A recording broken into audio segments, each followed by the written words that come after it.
Around 12:30, there was a great clattering outside in the corridor, and a smiling, dimpled woman slid back their door and said, "Anything off the cart, dears?" Harry, who hadn't had any breakfast, leaped to his feet, but Ron's ears went pink again, and he muttered that he'd brought sandwiches. Harry went out into the corridor. He had never had any money for candy with the Dursleys, and now that he had his pockets rattling with gold and silver, he was ready to buy as many Mars bars as he could carry. But the woman didn't have Mars bars.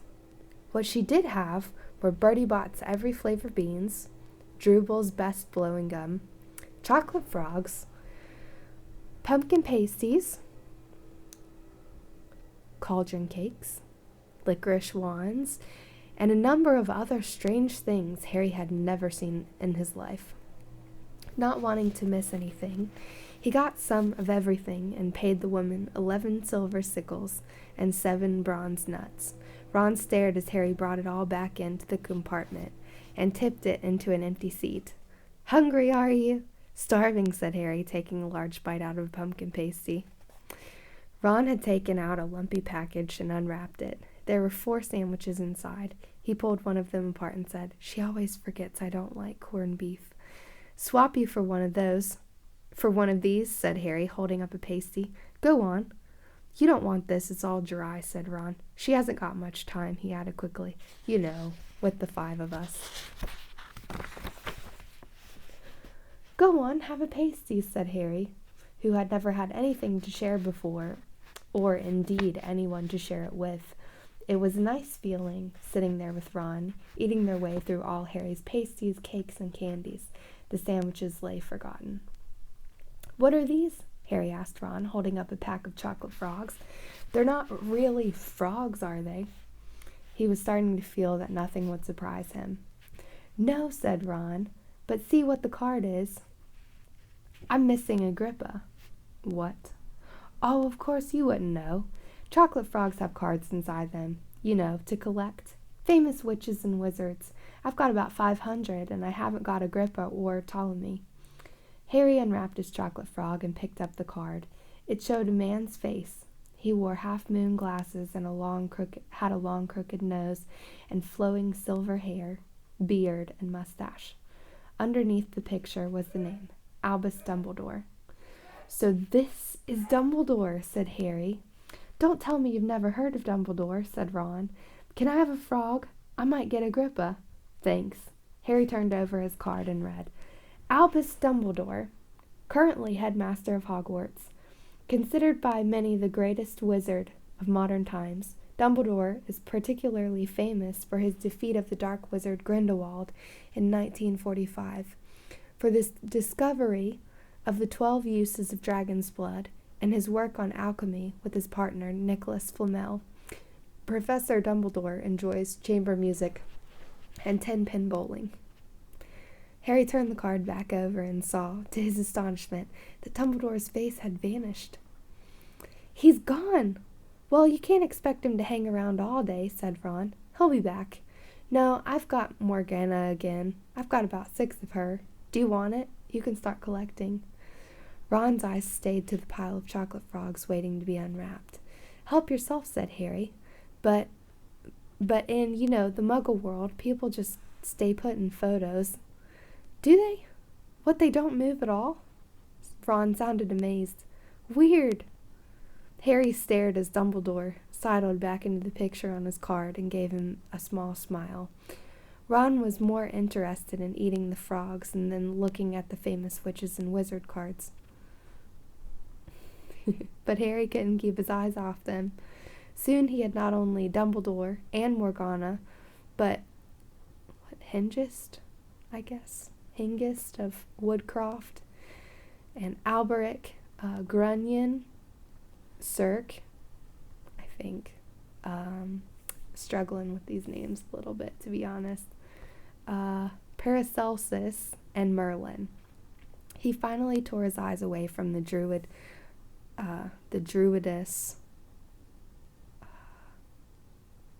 Cloydna, maybe? I don't know. Who was scratching her nose to open a bag of Bertie Bott's every flavor beans. You want to be careful with those, Ron warned Harry. When they say every flavor, they mean every flavor. You know, you get all the ordinary ones like chocolate and peppermint and marmalade, but then you can get spinach and liver and tripe. George reckons he had a booger-flavored one once. Ron picked up a green bean and looked at it carefully and bit into a corner. Blah, see, sprouts. They had a good time eating the every flavor beans. Harry got a toast, coconut, baked bean, strawberry, curry, grass, coffee, sardine, and was even brave enough to nibble off the end of a funny gray one Ron wouldn't touch, which turned out to be pepper. The countryside, now flying past the window, was becoming wilder. The neat fields had gone, and there were woods, twisting rivers, and dark green hills. There was a knock on the door of their compartment, and the round-faced boy, Harry, had passed on platform 9 3/4, came in. He looked tearful. "Sorry," he said, "but have you seen a toad at all?" When they shook their heads, he wailed, "I've lost him! He keeps getting away from me." "He'll turn up," said Harry. "Yes," said the boy miserably. "Well, if you see him," he left. "Don't know why he's so bothered," said Ron. "If I'd brought a toad, I'd lose it as quick as I could. Mind you, I brought Scabbers, so I can't talk." The rat was still snoozing on Ron's lap. "He might have died and you wouldn't have known the difference," said Ron in disgust. "I tried to turn him yellow yesterday and to make him more interesting, but the spell didn't work. I'll show you. Look." He rummaged around in his trunk and pulled out a very battered-looking wand. It was chipped in places, and something white was glinting at the end. Unicorn hairs nearly poking out. Anyway, he had just raised his wand when the compartment door slid open again. The toadless boy was back, but this time he had a girl with him. She was already wearing her new Hogwarts robes. "Has anyone seen a toad? Neville's lost one," she said. She had a bossy sort of voice, lots of bushy brown hair, and rather large front teeth. "We've already told him we haven't seen it," said Ron, but the girl wasn't listening. She was looking at the wand in his hand. "Oh, are you doing magic? Let's see it then." She sat down, and Ron looked taken aback. All right." He cleared his throat. "Sunshine daisies, butter mellow, turn this stupid fat rat yellow." He waved his wand, but nothing happened. Scabbers stayed gray and fast asleep. "Are you sure that's a real spell?" said the girl. "Well, it's not very good, is it? I've tried a few simple spells just for practice, and it's all worked for me. Nobody in my family's magic at all. It was ever such a surprise when I got my letter, but I was ever so pleased, of course. I mean, that's the very best school of witchcraft that there is, I've heard. I've learned all our course books by heart, of course. I hope it will be enough. I'm Hermione Granger, by the way. Who are you?" She said all this very fast. Harry looked at Ron and was relieved to see by his stunned face that he hadn't learned all the course books by heart either. "I'm Ron Weasley," Ron muttered. "Harry Potter," said Harry. "Are you really?" said Hermione. "I know all about you.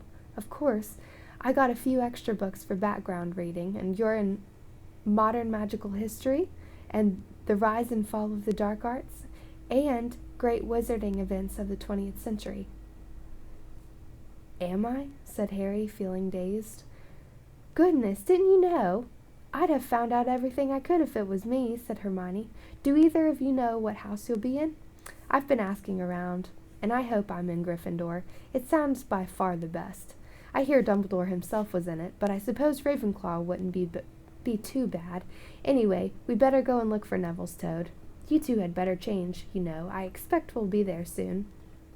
And she left, taking the toadless boy with her. "Whatever house I'm in, I hope she's not in it," said Ron. He threw his wand back into his trunk. "Stupid spell. George gave it to me. I bet he knew it was a dud." "What house are your brothers in?" asked Harry. "Gryffindor," said Ron. Gloom seemed to be settling on him again. Mom and Dad were in it too. I don't know what they'll say if I'm not. I don't suppose Ravenclaw would be too bad, but imagine if they put me in Slytherin. That's the house. You know who was in? Yeah, said Ron.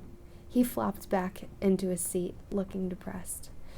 I think the ends of Scabbers' whiskers are a little bit lighter, said Harry, trying to take Ron's mind off the houses.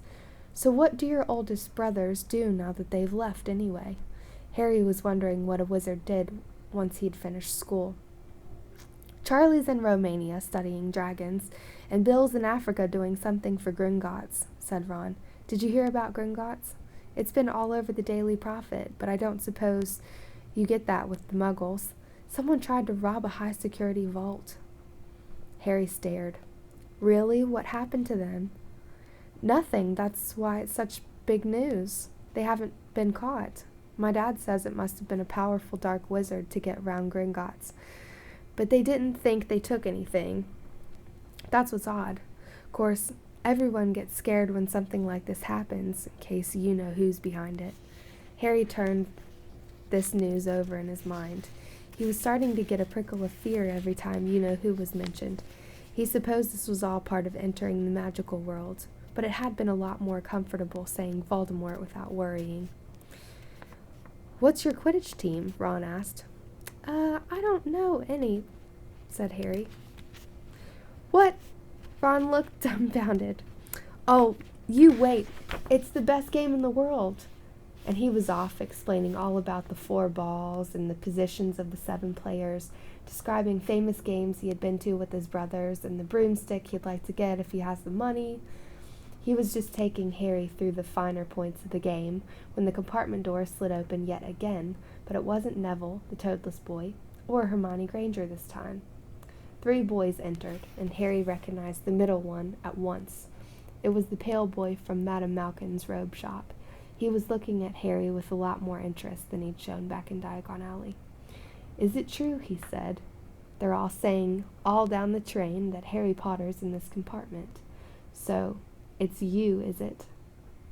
Yes, said Harry. He was looking at the other boys. Both of them were thick-set and looked extremely mean. Standing on either side of the pale boy, they looked like bodyguards. Oh, this is Crabbe, and this is Goyle, said the pale boy carelessly, noticing where Harry was looking. And my name's Malfoy, Draco Malfoy. Ron gave a slight cough, which might have been hiding a snigger. Draco Malfoy looked at him. Think my name's funny, do you? No need to ask who you are. My father told me all about the Weasleys. They have red hair, freckles, and more children than they can afford. He turned back to Harry. You'll soon find out that some wizarding families are much better than others, Potter. You don't want to go making friends with the wrong sort. I can help you there. He held out his hand to shake Harry's, but Harry didn't take it. I think I can tell who the wrong sort are for myself, thanks, he said coolly. Draco Malfoy didn't go red, but a pink tinge appeared in his pale cheeks. I'd be careful if I were you, Potter, he said slowly. Unless you're a bit politer, you'll go the same way as your parents. They didn't know what was good for them either. You hang around with riffraff like the Weasleys and that Hagrid, and it'll rub off on you. Both Harry and Ron stood up. Say that again, Ron said, and his face was as red as his hair. Oh, you're going to fight us, are you? Malfoy sneered. Unless you get out now, said Harry, more bravely than he felt, because Crabbe and Goyle were a lot bigger than him or Ron. But we don't feel like leaving, do we, boys? We've eaten all our food, and you still seem to have some. Goyle reached toward the chocolate frog next to Ron, and Ron leaped forward, but before he so much as touched Goyle, Goyle let out a horrible yell. Scabbers the rat was hanging off his finger. Sharp little teeth sunk deep into Goyle's knuckles. Crabbe and Malfoy backed away as Goyle swung Scabbers round and round, howling, and when Scabbers finally flew off and hit the wall, all 3 of them disappeared at once. Perhaps they thought there were more rats lurking among the sweets, or perhaps they'd heard footsteps, because a second later, Hermione Granger had come in. What has been going on? She said, looking at all the sweets all over the floor, and Ron picking up Scabbers by his tail. I think he's been knocked out, Ron said to Harry. He looked closer at Scabbers. No, I don't believe it. He's gone back to sleep. And so he had. You've met Malfoy before? Harry explained about their meeting in Diagon Alley. I've heard of his family, said Ron darkly. They were some of the first to come back to our side after you-know-who disappeared. Said they'd been bewitched. My dad doesn't believe it. He said Malfoy's father didn't need an excuse to go over to the dark side. He turned to Hermione. Can we help you with something? You'd better hurry up and put your robes on. I've just been up to the front and asked the conductor, and he says we're nearly there. You haven't been fighting, have you? You'll be in trouble before we even get there. Scabbers has been fighting, not us, said Ron, scowling at her. Would you mind leaving while we change? All right. I only came in here because people outside are behaving very childishly, racing up and down the corridors, said Hermione in a sniffy voice. And you've got dirt on your nose, by the way. Did you know? Ron glared at her as she left. Harry peered out the window. It was getting dark. He could see mountains and forests under the deep purple sky. The train did seem to be slowing down. He and Ron took off their jackets and pulled their long black robes on. Ron's were a bit short for him. You could see his sneakers underneath. A voice echoed through the train. We will be reaching Hogwarts in 5 minutes' time. Please leave your luggage on the train. It will be taken to school separately. Harry's stomach lurched with nerves, and Ron, he saw, looked pale under his freckles. They crammed their pockets with the last of the sweets and joined the crowd thronging the corridor. The train slowed right down and finally stopped. People pushed their way toward the door and out onto a tiny dark platform. Harry shivered in the cold night air, and then a lamp came bobbing over the heads of the students, and Harry heard a familiar voice. First years over here. All right there, Harry? Hagrid's big hairy face beamed over the sea of heads. Come on, follow me. Any more first years? Mind your step now. First years, follow me. Slipping and stumbling, they followed Hagrid down what seemed to be a steep, narrow path, and it was so dark on either side of them that Harry thought there must be thick trees there. Nobody spoke much. Neville, the boy who kept losing his toad, sniffed once or twice. You'll get your first year sight of Hogwarts in a second. Hagrid called over his shoulder. Just round this bend here. There was a loud, "Ooh!" The narrow path had opened suddenly onto the edge of a great black lake, perched atop a high mountain on the other side, its windows sparkling in the starry sky, was a vast castle with many turrets and towers. No more, and 4 to a boat, Hagrid called, pointing to a fleet of little boats sitting in the water by the shore. Harry and Ron were followed onto their boat by Neville and Hermione. Everyone in, shouted Hagrid, who had a boat to himself. Right then, forward, and the fleet of little boats moved off all at once, gliding across the lake, which was as smooth as glass. Everyone was silent, staring up at the great castle overhead. It towered over them as they sailed nearer and nearer to the cliff on which it stood. Heads down, yelled Hagrid as the first boats reached the cliff. They all bent their heads, and the little boats carried them through a curtain of ivy that hid a wide opening in the cliff face. They were carried along a dark tunnel, which seemed to be taking them right underneath the castle, until they reached a kind of underground harbor, where they clambered out onto the rocks and pebbles. Oi, you there! Is this your toad? Said Hagrid, who was checking the boats as people climbed out of them. Trevor! cried Neville blissfully, holding out his hands. Then they clambered up a passageway in the rock after Hagrid's lamp,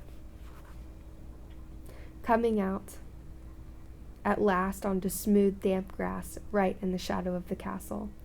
They walked up a flight of stone steps and crowded around the huge oak front door. Everyone here? You there? Still got your toad? Hagrid raised a gigantic fist. and knocked 3 times on the castle door. It's getting good.